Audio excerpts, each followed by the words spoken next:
Hi, and welcome to the next episode in the Wilds Are Working series.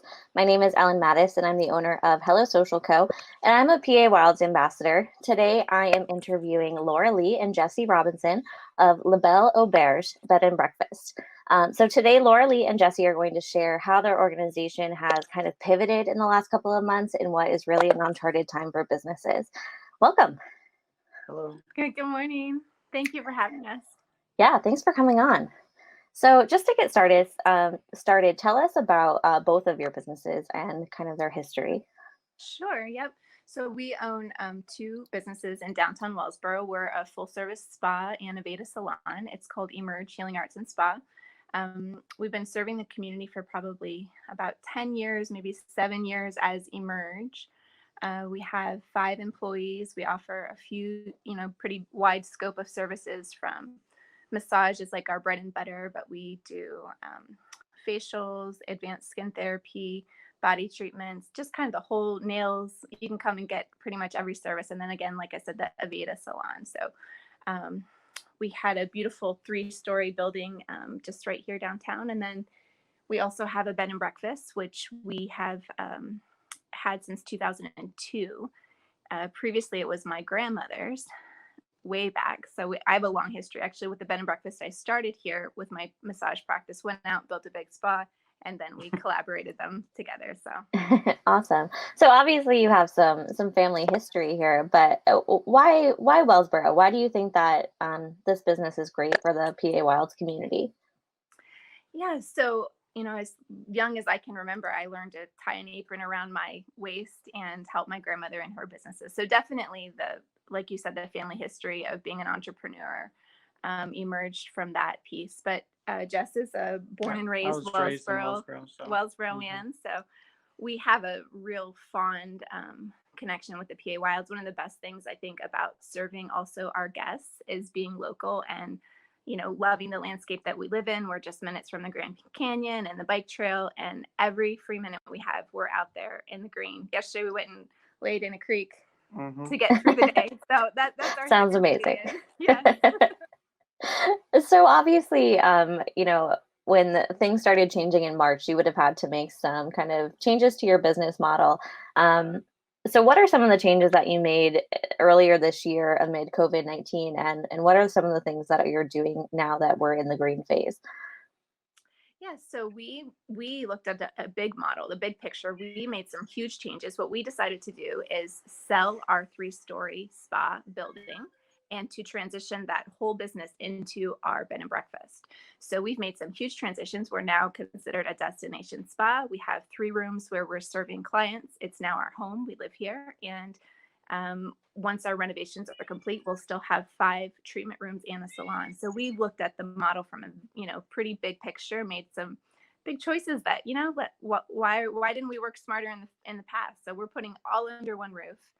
Even though we've been green for about a month, we are just now opening this coming Wednesday to guests, and then the following Monday for the spa. So the transition period, we needed time to get moved in and make the changes. And then also implementing, the preparatory things, doing it right, feeling comfortable with all the new COVID regulations, and that we can reach our people in the safest way possible was really important to us. So we've kind of needed that transition period.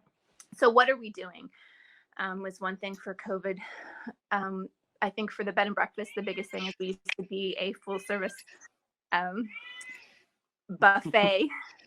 We had a buffet breakfast. Now we're serving breakfast in rooms. So that's one big transition that we're making.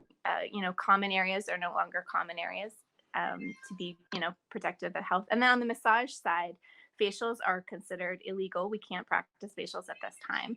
But for our employees, we have 5 employees coming back. There are lots of precautions to think about as far as masking and, for our industry, I recommend changing clothes in between each client. The way the space is set up, you have to think of things from a totally different perspective as far as universal precautions for infection control. So, those things are really important and make us feel more comfortable going back out into the world and serving the public. So we've taken a very cautious route, and we'll continue to have those high standards.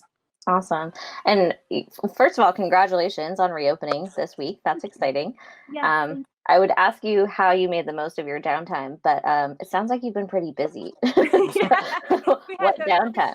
few weeks of like grace, right? Got on my yoga mat every day, and it was like, whoa, this is like so weird. I have some me time, right? It was good. We needed that little pause before we jumped in with 2 feet. So yes. Sure, absolutely. Are you able to share how many employees you have for your business? Yep. So we have 5 employees. Okay, and what kind of approaches will you take then? You talked about the approaches to protecting your customers. What kind of approaches are you taking to protect those employees? Yep. So similar standards, the training probably that we've just found so many great resources. It's been really exciting to see our industry step up. They relate to the game. The standards were not clear from the beginning. Even state law for salons and massage therapy didn't hit the scene until 3 weeks after everybody opened. So nobody knew what was required and what wasn't required. But now, from not necessarily just the state level, the state has also stepped up now and made specific boundaries that are very clear, what has to happen. But also on a much larger scale, there's seminars, there's this, there's that, for whole massage industries, what's expected. So I think the biggest, the customer experience is different. They arrive, they have to text us that they've arrived. We say that it's safe to come in and arrive. Um, so there's like a million little steps along the way. They have to sign a COVID release form, releasing the business of liability, making sure that they understand the scope of what they're receiving. There's just so many aspects. But the biggest thing I think for what makes me feel safe is, like, in our industry, it's recommended to wear an N95 mask because you're in a small space with your people. We have cloth masks that get changed in between each client. Like, I could go on and on and on about the things that Right. we've done to keep our employees safe. So there are a lot of steps, like I said, changing clothes between each client. There are a lot of things that we are doing, to the extreme. If it's recommended, we're doing it. You have to keep your shoes on, just to be work shoes, disinfect them at the end of the day, put them in a bin. Like, there's a lot of steps. Yeah. Well, kudos to you for being super proactive about it. Yep. um, And it makes you feel more comfortable as a business, right. knowing, you're doing everything that you can. In your power, you did what you can. So, Yeah. yeah. Are there any programs or resources maybe that you found helpful along the way, or something that you would want to share that other business owners might want to check out? Yeah, so I think one of the biggest things for me has been Facebook groups. So, like, I've joined, a specific massage Facebook group, a specific bed and breakfast massage group, or I'm sorry, Facebook group. So it's really cool to see, like, not just on a state level, but on a national level. The whole world is dealing with this at some level or another. So it's really cool to be able to connect with other business people. I think that's been the coolest resource for me, especially as things have unwound. And, there still will be issues that we run into. So when you're connected with the people that are doing the same thing as you, that's been a really great resource for us.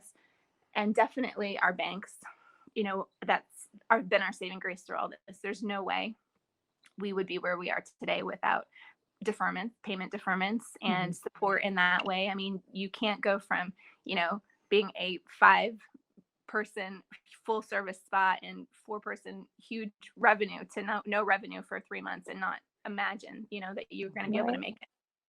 So, Right. Is there maybe any moment of humanity or inspiration that's helped you along the way or kept you going during a super stressful time? yeah, I think for sure one of the coolest things has been from other people. Clients have sent us checks, in advance, check just to say, and, it's like the sense of community, I think, on so many levels, from the Chamber of Commerce to your fellow businessmen, to your fellow town, to your clients, to your community. Like, everyone has been so supportive in whatever the gift that they have to give, whether it's just checking in. If I my sweet little old lady calls and says, how are you doing? And I say, how are you doing? You need groceries, or, you know what I mean? Just the sense of community. It makes you realize that human interaction is what the world is about. That's why we're here.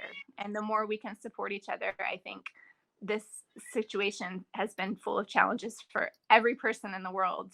So to Right. see that sense of humanity come through and people support one another has definitely been the most touching and profound thing for me. Yeah. So true. So, if you're watching this and you want to know more information about how to support small businesses in the PA Wilds, make sure to visit wildscopa.org. There, you're going to find all of the interviews that have been held so far. And applications to appear on the series are still being accepted. So, if you're a business owner or you work for an organization and you'd like to share your story about how you've pivoted amid COVID-19, make sure to hop on that website and you can apply. But Laura Lee and Jesse, thank you so much for your time and for joining us on The Wilds Are Working. Thank Okay, you. thank Thank you. you for all you guys do. We really appreciate you. All right, we'll catch you guys next time. Okay, bye. Bye.